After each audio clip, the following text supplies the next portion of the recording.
Hi people of the world! Pupunta tayo sa bahay nila housemate for today's video. Nakaget over na ako sa birthday ni Aiden. Kayo ba? Anyway, habang nasa biyahe kami may kukwento ako sa inyo. Sa mga dati pa naming viewers, alam na to. Pero sa mga bago, eto, kwentuhan muna tayo. Alam nyo ba? Malamang hindi.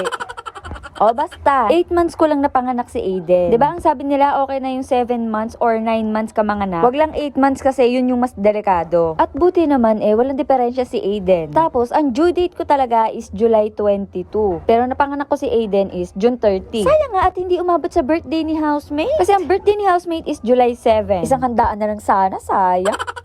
Oo, nasa katipiran no? Okay, balik na tayo sa video. Na-share ko lang, naalala ko lang kasi. Taga dito pala si housemate sa San Jose del Monte, Bulacan. Sa Muson. At 3 or 4 days kami maglalagi dito. Bale, dito nakatira yung parents niya. At dati silang taga Novaliches. Doon kami nagkakilala kasi taga doon din ako dati, sa Nova. Mag-classmate kami sa Novaliches High School. And we're here! Hey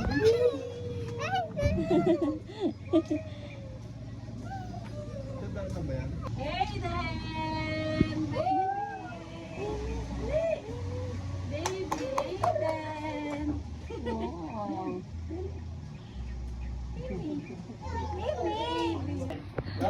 Ini kan tamu open.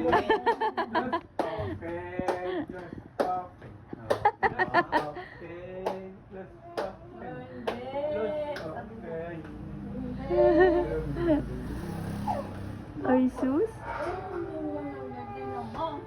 Ayan ang parents ni housemate. Eto naman si Aiden, wala pa sa mood kasi kakagising lang niya. Nakatulog yan sa sasakyan Bali, pumunta din dito yung mga kapatid ni housemate. Dahil kinabukasan, birthday niya na. Nagsalo-salo na din kami ng gabihan dito sa terrace nila. Ay naku, ang sarap dito, provincia vibes, ganon. Ayan, mga kapatid niya yan. Mga pinagbiyak na buko no? O di ko alam kung ano sinasabi ko dyan kay housemate. Siyempre, pagkatapos kumain, matik na yan, may siyat-siyat.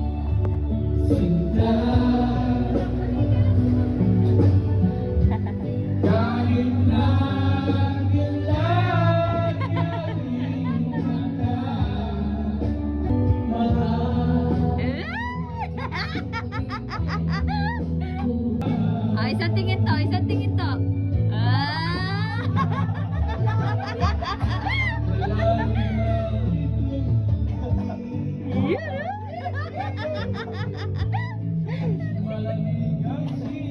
Nikilig si Tila.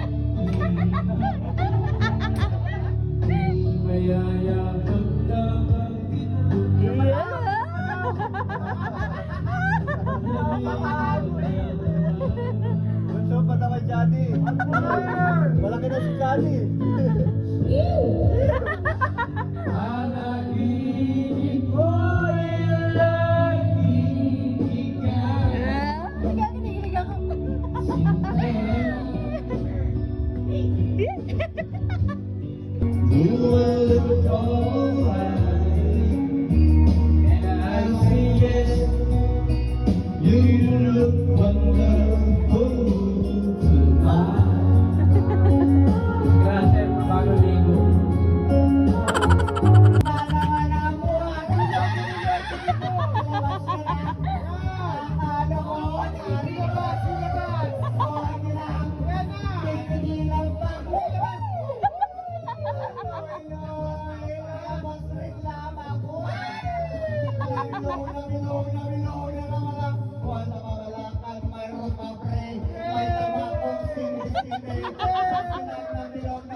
Diba? Ang dami nagko-comment, mukha daw suplado si housemate. Tignan nyo naman kung gaano kapalo yan. In-enjoy na lang namin yung gabi. Tapos eto, oras na para matulog. Nagsama-sama na ang magpipinsan. Inaantay kong umiyak silang sabay-sabay. Banding ba? Banding. Birthday vlog ni housemate bukas. Anyway, see you in my next vlog. Thank you for watching.